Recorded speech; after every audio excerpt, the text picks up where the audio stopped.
Au commencement la terre, il y eut un jour, il y eut un matin, puis il y eut Paris. Paris bien connu pour sa tour Eiffel, Paris depuis la place du Trocadéro et ses quartiers. Celui qui nous accueille en ce jour de Noël est réputé pour être le plus chic, le plus riche et le plus discret. Bienvenue à Paris dans le 16e arrondissement. Ici se côtoient ambassades ainsi que la plus grande concentration de musées parisiens. En 1922, la soufflerie aérodynamique de M. Eiffel est transférée dans le quartier d'Auteuil, non loin de l'atelier du sculpteur néo-baroque Jean-Baptiste Carpeaux. Le 16e cache aussi quelques maisons classées, comme le Castel Béranger, qui fait figure de grand maître de l'Art nouveau. Mais c'est aussi le sport, avec l'hippodrome, les stades et le tennis avec le tournoi de Roland-Garros. Ainsi va ce quartier d'Auteuil, plus convivial et diversifié qu'on ne le croit, où l'on croise aussi des protestants. Les protestants dans le 16e, il y en a depuis très longtemps. On a même cette chance dans le 16e d'avoir 2 paroisses protestantes. Donc ici, vous êtes dans le 16e sud, avec une paroisse qui a maintenant plus de 120 ans. La paroisse d'Auteuil fut créée pour accueillir et évangéliser le personnel de maison des riches propriétaires. Elle a commencé avec un petit temple en bois, qui était rue Boileau. Ça peut être des personnes seules après veuvage ou divorce. Ça peut être des célibataires de toujours. Et donc, c'est important de prévoir aussi des activités pour ces personnes seules.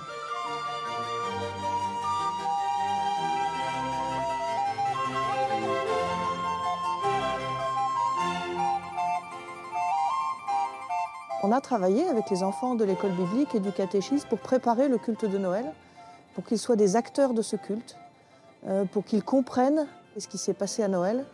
Et Noël qui est une préfiguration de Pâques aussi, donc on n'oublie jamais ce temps liturgique. On a des familles entières qui viennent, avant de prendre leur repas de Noël en famille, ils viennent tous ensemble célébrer Noël et chanter les chants de leur enfance.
Joyeux Noël.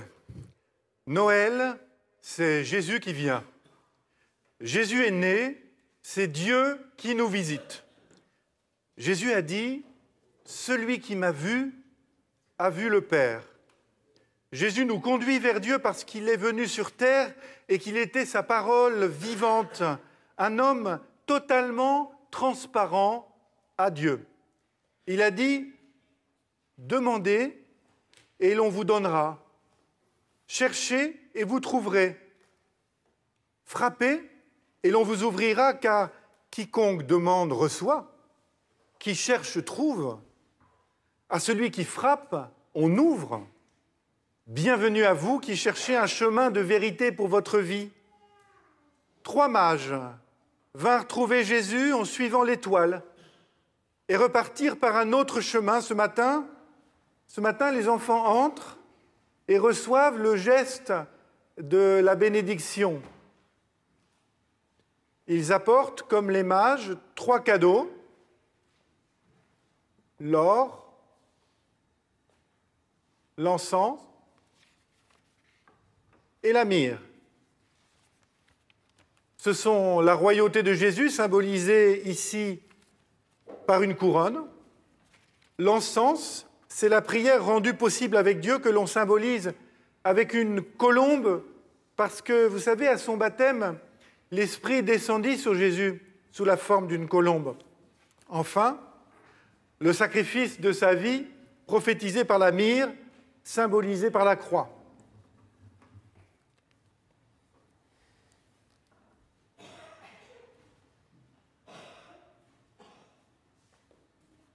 Voici le message que nous avons entendu de Jésus-Christ et que nous vous annonçons. Dieu est lumière et il n'y a pas de ténèbres en lui. La ténèbre n'est point ténèbre devant toi, la nuit comme le jour est lumière. Jésus dit, « Je suis la lumière du monde. Celui qui me suit aura la lumière de la vie et ne marchera jamais dans les ténèbres. » La ténèbre n'est point ténèbre devant toi, la nuit comme le jour est lumière. Jésus dit, vous êtes la lumière du monde. On n'allume pas une lampe pour la mettre sous le boisseau. Au contraire, on la met bien haut et elle brille pour tous ceux qui sont dans la maison. La ténèbre n'est point ténèbre devant toi, la nuit comme le jour est lumière. Lève-toi, deviens lumière, car elle est venue ta lumière, et la gloire du Seigneur s'est levée sur toi. Voici, un brouillard couvre la terre, et les ténèbres couvrent les cités, mais sur toi, le Seigneur se lève, et sa gloire paraît sur toi. La ténèbre n'est point ténèbre devant toi, la nuit comme le jour est lumière. Les nations marcheront vers ta lumière, et les rois vers la clarté de ton aurore. Gloire à Dieu, au plus haut des cieux, et sur la terre, paix aux hommes qu'il aime. Je vous invite à chanter, en vous levant, au cantique d'un arbre séculaire aux strophes 1 et 3.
Chantez en l'honneur du Seigneur un chant nouveau, car il a réalisé des merveilles par son savoir-faire et son pouvoir divin.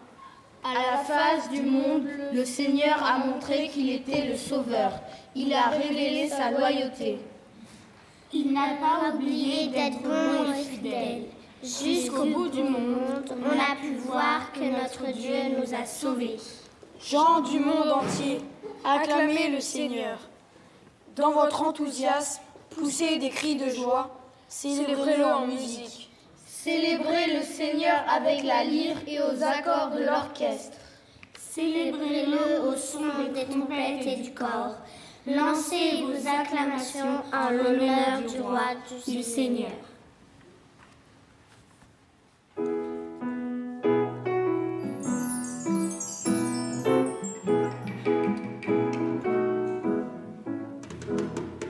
Go tell it on the mountain, over the hills and everywhere. Go tell it on the mountain that Jesus Christ is born. Go tell it on the mountain, over the hills and everywhere. Go tell it on the mountain that Jesus Christ is born. When I was a seeker, I thought that night and day, and I asked my Lord to help me, and He showed me the way. Go tell it on the mountain, over the hills and everywhere. Go tell it on the mountain that Jesus Christ is Lord. When I was a sinner, I thought that night and day, I asked my Lord to help me, and He showed me the way. Go tell it on the mountain, go over the hills and everywhere. Go tell it on the mountain that Jesus Christ is born. Jesus is born, the Lord is born.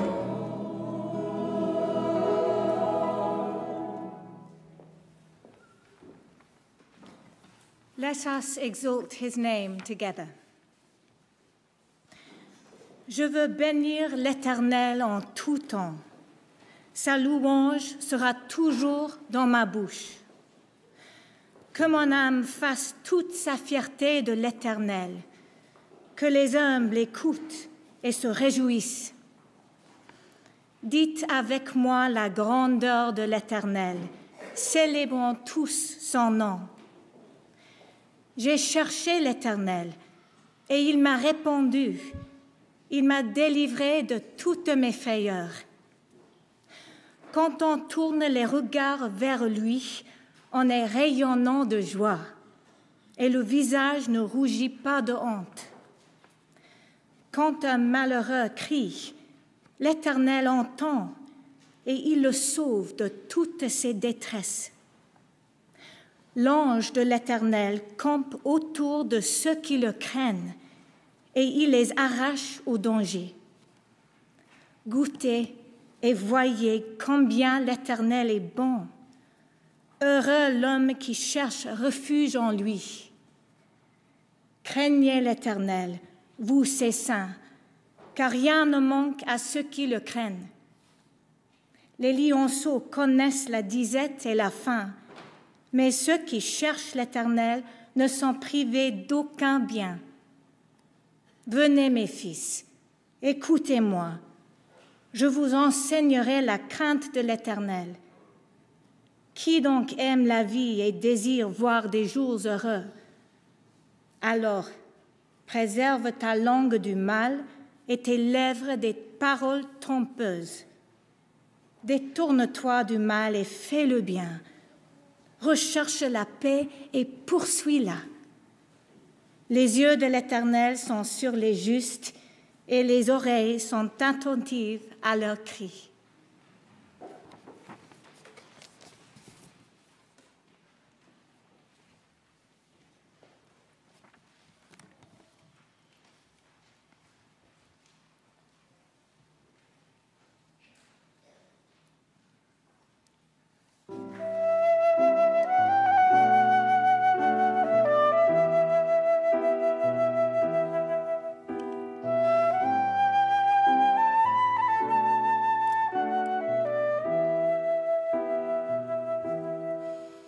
Je bénis et remercie le Seigneur en tout temps.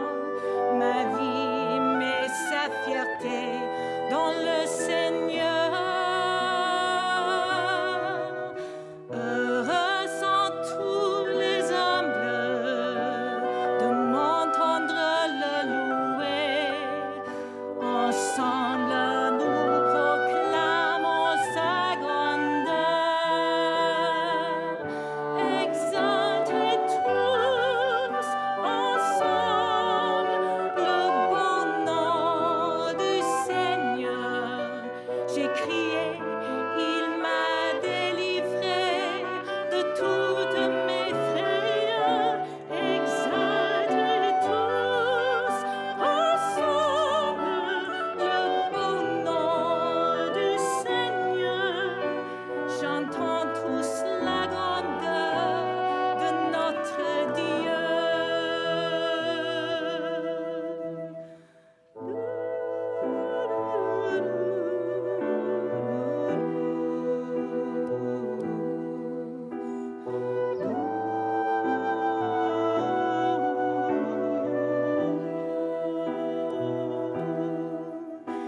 Venez mes fils, écoutez-moi, je vous enseignerai le respect du Seigneur, votre Dieu.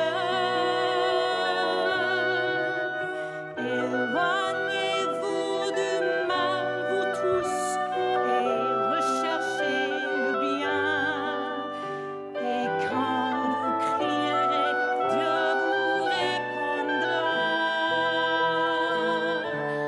Exaltez tous ensemble le beau nom du Seigneur. J'ai crié, il m'a délivré de toutes mes frayeurs. Exaltez tous ensemble le beau nom du Seigneur. Chantons tous la grandeur de notre Dieu.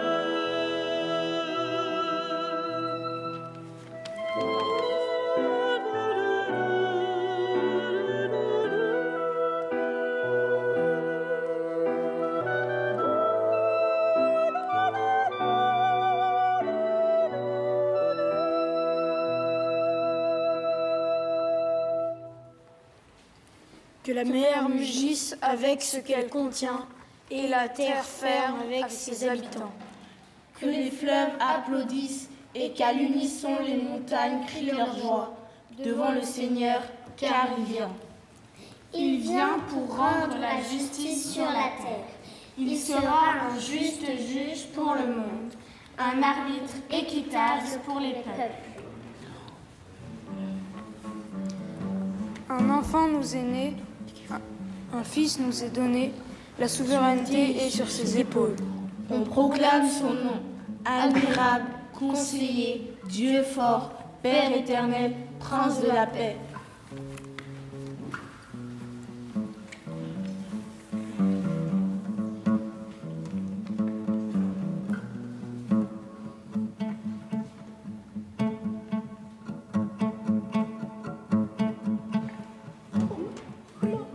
Alléluia, alléluia, oh.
Mon frère, ma sœur, si tu es découragé, triste, désespéré, Noël est pour toi. Dieu est avec toi, Jésus est né pour toi. Si tu te sens indigne, Dieu a jugé digne de naître à Noël pour toi. Dans la fragilité d'un enfant, c'est Dieu qui rejoint ta propre fragilité. Ne crains rien aujourd'hui, aucun danger, car tu peux demander à Dieu d'être ton bouclier. Ne crains aucune perte, car tout appartient à Dieu. Dans ta souffrance, Dieu t'aidera à la surmonter. Dans tes déceptions, il peut te donner mieux. N'aie peur d'aucun ennemi, car lui aussi est aimé de Dieu, et Dieu veille sur toi. Ne crains aucune difficulté, car Dieu t'aide à faire face. Fais-lui confiance totalement.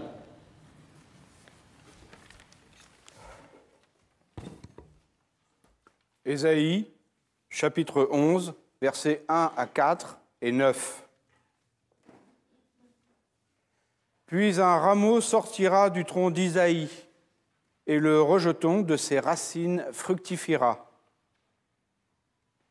L'Esprit de l'Éternel reposera sur lui, esprit de sagesse et d'intelligence, esprit de conseil et de vaillance, esprit de connaissance et de crainte de l'Éternel.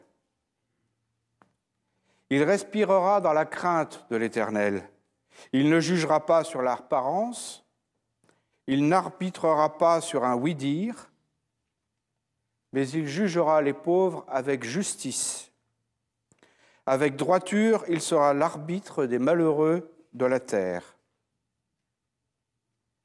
Il ne se fera ni tort, ni dommage sur toute ma montagne sainte, car la connaissance de l'Éternel remplira la terre, comme le fond de la mer par les eaux qui le couvrent.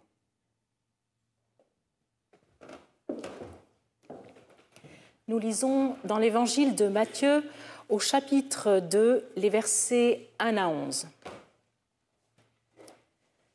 Jésus était né à Bethléem, en Judée, au temps du roi Hérode. Des mages d'Orient arrivèrent à Jérusalem et dirent « Où est le roi des Juifs qui vient de naître ? Nous avons vu son étoile en Orient et nous sommes venus l'adorer. » À cette nouvelle, le roi Hérode fut troublé, et tout Jérusalem avec lui. Il assembla tous les principaux sacrificateurs et les scribes du peuple pour leur demander où devait naître le Christ. Ils lui dirent « À Bethléem, en Judée, car voici ce qui a été écrit par le prophète. Et toi, Bethléem, terre de Juda, tu n'es certes pas la moindre parmi les principales villes de Juda, car de toi sortira un prince qui fera paître Israël, mon peuple. » Alors Hérode fit appeler en secret les mages et se fit préciser par eux l'époque de l'apparition de l'étoile. Puis il les envoya à Bethléem en disant « Allez, prenez des informations précises sur le petit enfant. Quand vous l'aurez trouvé, faites-le-moi savoir que j'aille, moi aussi, l'adorer. » Après avoir entendu le roi, ils partirent. Et voici, l'étoile qu'ils avaient vue en Orient les précédait. Arrivée au-dessus du lieu où était le petit enfant, elle s'arrêta. À la vue de l'étoile, ils éprouvèrent une très grande joie. Ils entrèrent dans la maison, virent le petit enfant avec Marie, sa mère, se prosternèrent et l'adorèrent. Ils ouvrirent ensuite leur trésor et lui offrirent en présent de l'or, de l'encens et de la myrrhe. Puis, divinement avertis en songe de ne pas retourner vers Hérode, ils regagnèrent leur pays par un autre chemin. Je vous invite à vous lever pour chanter « Émerveillons-nous ensemble ».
Quand on regarde le ciel et qu'on voit les étoiles, franchement, on est ému.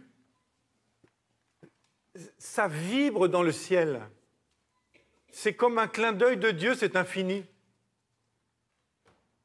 Toute la Bible nous parle de la splendeur de la nature. Et dans la Genèse, les étoiles rythment les temps. Elles font partie du monde créé. On ne doit pas les craindre, ni les prier d'ailleurs, car Dieu seul est le maître de notre avenir. C'est alors qu'arrivent les mages. Ce sont des étrangers, des astrologues. Leurs pratiques ne sont pas appréciées en Israël. Parce qu'ils viennent de nulle part, ils représentent symboliquement le monde des non-juifs. Ils viennent parler aux responsables religieux de Jérusalem avec une maladresse tellement sincère. 600 ans plus tôt, le prophète Ésaïe avait entrevu la venue des nations à Jérusalem pour y adorer le Dieu unique. Selon Ésaïe, Dieu serait l'arbitre d'une paix éternelle. Donc, les mages arrivent.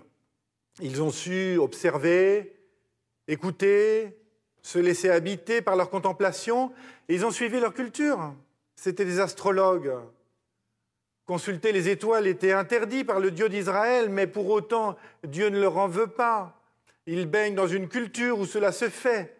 Ils suivent leur bonne étoile, comme disent les gens. Derrière les planètes, avec leurs curieux mouvements indépendants par rapport aux étoiles sur la voûte céleste, les mages voyaient des puissances occultes ou bien des divinités. Ils pensaient, par exemple, qu'à chaque nouvelle naissance royale apparaissait une nouvelle étoile dans le ciel. Y aurait-il eu l'apparition d'une nova ou d'une supernova à cette époque? Nous n'avons aucune trace d'un tel phénomène dans cette période, pas même sur les tablettes chinoises extrêmement précises, mais on sait qu'il y eut environ vers l'an 6 avant Jésus-Christ une conjonction serrée entre Jupiter et Saturne. Et elle s'est reproduite 3 fois dans l'année, ce qui pourrait correspondre au départ des mages de leur ville en Orient, à leur arrivée quelques mois plus tard à Jérusalem, puis au fameux rendez-vous de Bethléem. Jupiter était justement associé à l'idée de royauté et Saturne à Israël. Au travers de leur connaissance astrologique, Dieu les met donc sur la bonne voie, rien de plus. Il ne valorise pas l'astrologie des mages pour autant, il l'utilise seulement comme leur science de l'époque. Les mages arrivent à Jérusalem et ils commettent une erreur diplomatique mais retentissante. Ils disent déchiffrer l'avenir dans les astres, ce qui est une pure horreur pour les chefs des Juifs, mais vous savez, Dieu a l'esprit très large. Nous croyons qu'il utilise la connaissance des gens tels qu'ils sont en vue d'un regard prophétique. Le comble, c'est que ce sont eux, ces mages, ces gens étranges qui informent les responsables politiques et religieux de la capitale. Ils osent parler d'un Messie concurrent du roi Hérode. Ces gens bizarres, des mages, deviennent des témoins. Alors, comme vous pouvez l'imaginer, ils vont croiser l'ignorance et l'hostilité. Soudain, on a peur d'eux, on n'aime pas leurs pratiques d'étrangers. Ils ont une réputation sulfureuse par leurs origines et leur passé de Babyloniens. Vous savez, 600 ans plus tôt, c'est eux qui avaient déporté Israël. Alors voilà comment ces 3 bons hommes vont procéder. D'abord, les mages interrogent Hérode, roi de Judée, détesté par les Juifs pour sa violence, assassin de sa propre famille. Il est pourtant le premier à comprendre l'identité messianique de l'enfant cherché par les mages, alors que c'est un tyran cruel à la botte des Romains. Et puis ensuite, les mages interrogent candidement des religieux institutionnels du centre-ville de la capitale. Ce sont des scribes et des sacrificateurs. Les mages savent quand Jésus est né, mais ils ne savent pas où le trouver. Alors, très logiquement, ils vont à Jérusalem, puisque c'est logique, c'est le haut lieu du monothéisme. Ils interrogent Hérode, qui les renvoie vers les théologiens juifs. Les mages naviguent à vue, en plongeant leur regard dans leurs rêves célestes.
Mais Hérode se montre hostile.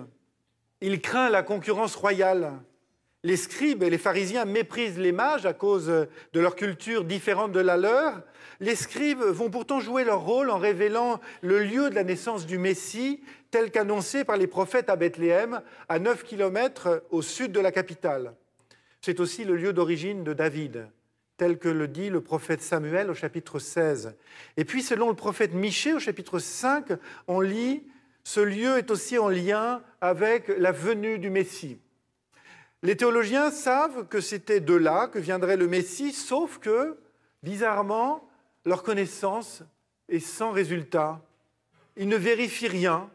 Leur connaissance semble hors sol. Le récit des mages nous dit un Dieu aimant, un Dieu libre qui appelle souverainement à lui qui il veut. Dieu nous appelle tels que nous sommes, là où nous en sommes, avec notre langage et notre personnalité.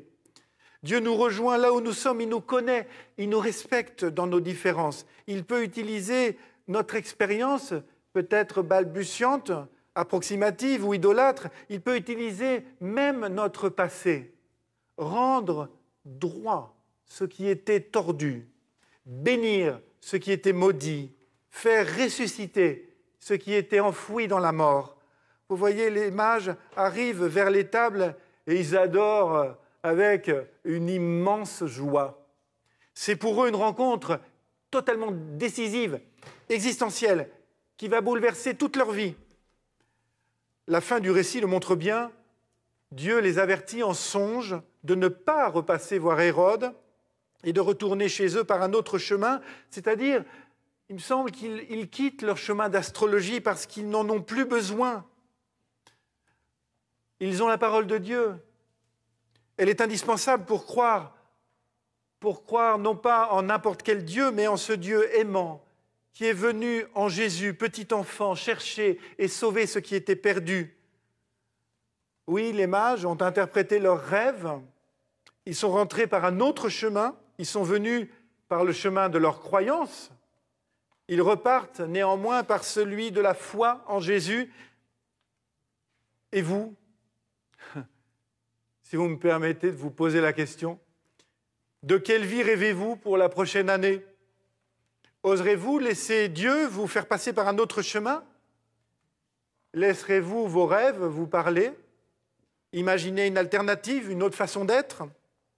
Est-ce que Dieu peut vraiment vous transformer pour que votre vie devienne offrande, comme ces mages qui ont offert ce qu'ils avaient de plus précieux aux pieds de Jésus? Rentrerez-vous différent tout à l'heure, délivré du destin, de vos peurs peut-être, ou bien de vos malédictions, que sais-je, marqué par une rencontre avec le Christ? Est-ce que vous le laisserez attirer d'autres gens au travers de vous vers lui? Quelle étoile allez-vous suivre en cette année 2020? Celle du destin? Des horoscopes? Votre bonne étoile ou votre mauvaise étoile? Tel réseau d'influence? Ou tel chef politique? Ou tel religieux? Ou bien,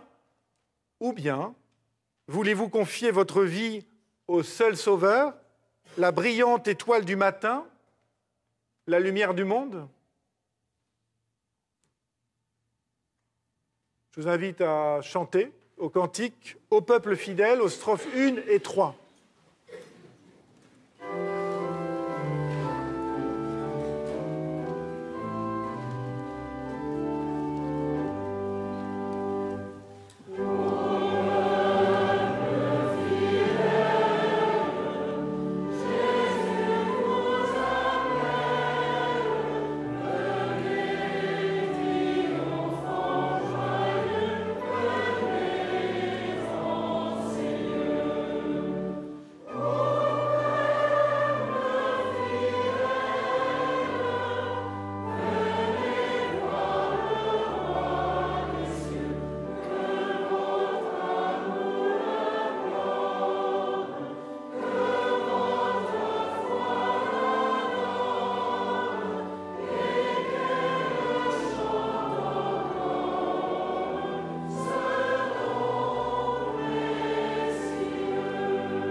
Mon Dieu, tu m'as toujours donné le pain du lendemain, et bien que pauvre aujourd'hui, je crois. Mon Dieu, tu m'as toujours donné la paix du lendemain, et bien qu'angoissé aujourd'hui, je crois. Mon Dieu, tu as toujours accompli tes promesses, tu as toujours été l'ami fidèle, et malgré ceux qui doutent et te trahissent, je crois. Mon Dieu, tu m'as toujours gardé dans l'épreuve, et bien que dans l'épreuve aujourd'hui, je crois. Mon Dieu, tu m'as toujours tracé la route du lendemain, et bien qu'elle me soit cachée aujourd'hui, je crois. Mon Dieu, tu m'as toujours donné la force du lendemain, et bien que faible aujourd'hui, je crois.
Mon Dieu, nous voulons d'abord faire les choses faciles. Petit à petit, nous voulons nous attaquer aux grandes. Et quand les grandes seront faites, nous entreprendrons les choses impossibles. Nous ne pouvons rien sans ton aide qui nous précède, toi qui donnes ce que tu ordonnes. Accorde-nous d'être des êtres de parole et d'action, des personnes qui font ta volonté et non leur 36 000 volontés. Des humains qui sont là quand les autres ont besoin d'aide. Des gens d'action qui prient avant de penser et qui pensent avant d'agir. Nous te prions pour ceux qui ont mis leur espérance en toi, pour tous ceux qui doutent de pouvoir mettre ton espérance en toi, pour ceux qui sont sans espoir parce qu'ils ne te connaissent pas, pour ceux qui n'ont eu personne pour leur témoigner de ta véritable présence qui change tout dans notre vie. Fais de nous des porteurs d'espérance dans un monde triste et angoissé. Aide-nous à l'annoncer par nos paroles, par nos gestes, par nos actes, pour ceux qui souffrent et désespèrent. Qu'ils retrouvent la lumière de Jésus le Christ, le Seigneur, le Sauveur. Car c'est toi, Jésus, le soleil levant, qui nous a visités d'en haut. Nous nous approchons de la fin de ce culte qui célèbre et commémore la naissance du Christ. Et je vous invite à ce que nous disions ensemble la prière qu'il nous a enseignée. Notre Père, qui es aux cieux, que ton nom soit sanctifié, que ton règne vienne, que ta volonté soit faite sur la terre comme au ciel. Donne-nous aujourd'hui notre pain de ce jour. Pardonne-nous nos offenses, comme nous pardonnons aussi à ceux qui nous ont offensés. Et ne nous laisse pas entrer en tentation, mais délivre-nous du mal, car c'est à toi qu'appartiennent le règne, la puissance et la gloire au siècle des siècles. Amen. Et je vous invite à vous lever pour chanter « Voici Noël, ô douce nuit », les strophes 1 et 4.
Que le Seigneur vous bénisse et vous garde.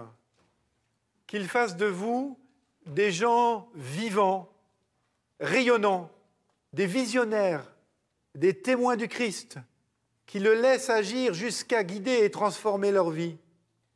Comme les mages qui acceptèrent de rentrer par un autre chemin, ils n'avaient plus besoin de l'astrologie, ils n'avaient plus de dépendance aux superstitions.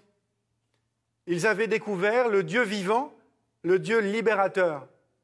Que ce Dieu fasse de vous des gens libres, des témoins plausibles de Noël. Vous voyez, pour que Noël réussisse, il faut que se rencontrent deux voici. Que voici Noël coïncide avec nous voici Seigneur pour faire ta volonté. Oui, que la grâce de Dieu soit sur toi pour t'aider à marcher dans ses voies. Reçois tout son pardon et sa bénédiction. Va en paix, dans la joie, dans l'amour.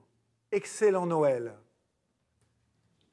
Nous chantons les anges dans nos campagnes et puis sortez bergers aux strophes 1 à 3.